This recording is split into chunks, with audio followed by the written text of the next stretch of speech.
Oo, ikaw! Inantay kita! Guilty ka ba? Inaantok na ako.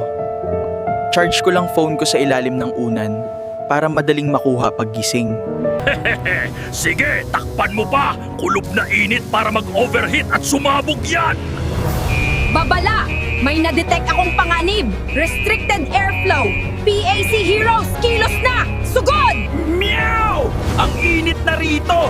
Dante, kailangan nating ilayo ang phone sa mga unan!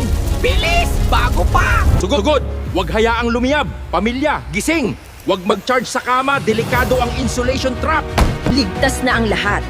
Tandaan, ang gadget ay kailangang huminga. Huwag hayaang mabalot ng tela habang nagcha-charge. Salamat, PAC Heroes! Muntik na kaming maperwisyo.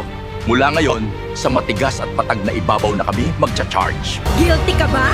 I-share ang kwentong ito. Iwasan ang insulation trap para di umabot si Croc sa inyo.